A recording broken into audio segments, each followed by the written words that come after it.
بسم اللہ الرحمن الرحیم۔ نماز جنازہ بھی پڑھ دی گئی۔ اس کے بعد میرے تابوت کو روبہ قبلہ رکھا گیا اور ایک عالم دین جنہیں پہلے سے بلایا گیا تھا آگے کھڑے ہوئے تاکہ نماز جنازہ شروع کی جائے۔ تمام لوگ ان کے پیچھے کھڑے ہو گئے اور نماز جنازہ شروع ہو گئی۔ وہ عالم دین بلند آواز سے نماز جنازہ پڑھ رہے تھے۔ انہوں نے پہلی تکبیر کے بعد کہا کہ میں گواہی دیتا ہوں خدا کے سوا کوئی معبود نہیں ہے، حضرت محمد مصطفیٰ صلی اللہ علیہ وآلہ وسلم اللہ کے بندے اور اس کے رسول ہیں۔ اس عالم دین کی زبانی یہ جملے سنے تو میں نے ٹھنڈی آہ بھری کہا کاش میں دنیا میں صرف ایک بار ہی اس جملے کو سچے دل سے ادا کر لیتا تو یہ ہولناک موقع پر میرے کام آتا۔ عالم دین نے نماز جاری رکھتے ہوئے پڑھا خدایا تمام مومن و زن و مرد، مسلمان مرد و زن کو بخش دے، خدایا اس میت کی مغفرت فرما دے، اس کے گناہ معاف کر دے اور اپنا لطف و کرم اس کے شامل حال فرما۔ یہ سن کر میں نے اپنے آپ سے کہا افسوس میں تو وہ شخص ہوں جس نے پوری زندگی میں ایک رکعت بھی نماز ادا نہیں کی، نہ کوئی روزہ رکھا، نہ قرآن کسی کی تلاوت کی۔ میں نہ ان چیزوں پر اعتقاد رکھتا تھا نہ ہی مجھے یہ چیزیں اچھی لگتی تھی۔ میں تو اپنے پورے وجود سے شیطان کے پیچھے تھا، پس خدا میری مغفرت کیوں کرے۔ اس موقع پر مجھے ایک آواز سنائی دی، کوئی کہہ رہا تھا کہ اے نادان انسان، اس میں کوئی حیرت کی بات نہیں ہے۔ اگر تم سچے مومن اور نیک انسان ہوتے، چونکہ تم خدا کے ہاں مہمان بن کر جا رہے تھے،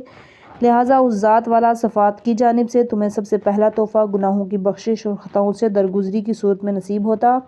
عالم دین نے نماز کو جاری رکھتے ہوئے پڑھا خدایا یہ تمہارا غلام ہے، اس کے ماں باپ بھی تمہارے غلام ہیں، اب یہ تیری بارگاہ میں پیش ہو رہا ہے اور وہ تو بہترین ہستی ہے جس کی بارگاہ میں حاضری دی جائے۔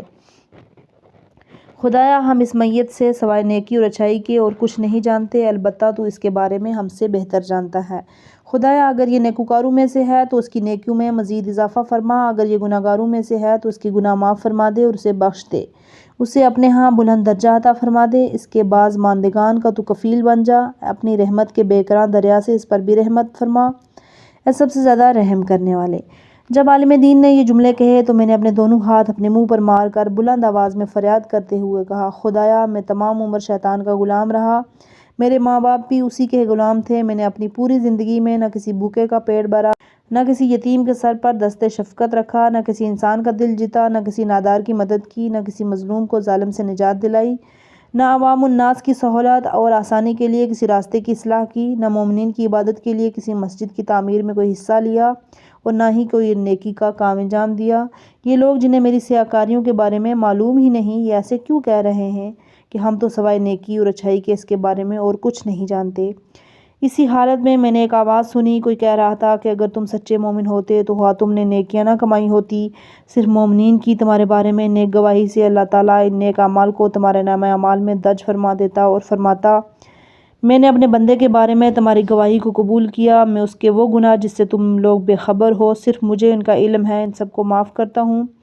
اس کے بعد اس نے کہا تمہیں تو خوش ہونا چاہیے کیونکہ اگر اس عالم دین کو معلوم ہوتا کہ تم دنیا میں کس طرح کے انسان تھے تو یہ تمہارے جنازے میں نماز نہ پڑھاتا، اگر پڑھاتا بھی تو 5 تکبیروں کے بجائے 4 تکبیریں پڑھاتا، کیونکہ صرف حقیقی مومنین کی نماز جنازہ میں 5 تکبیریں پڑھی جاتی ہیں جن میں سے ہر تکبیر نماز پنجگانہ میں سے ہر ایک نماز کے مقابلے میں ہوتی ہے۔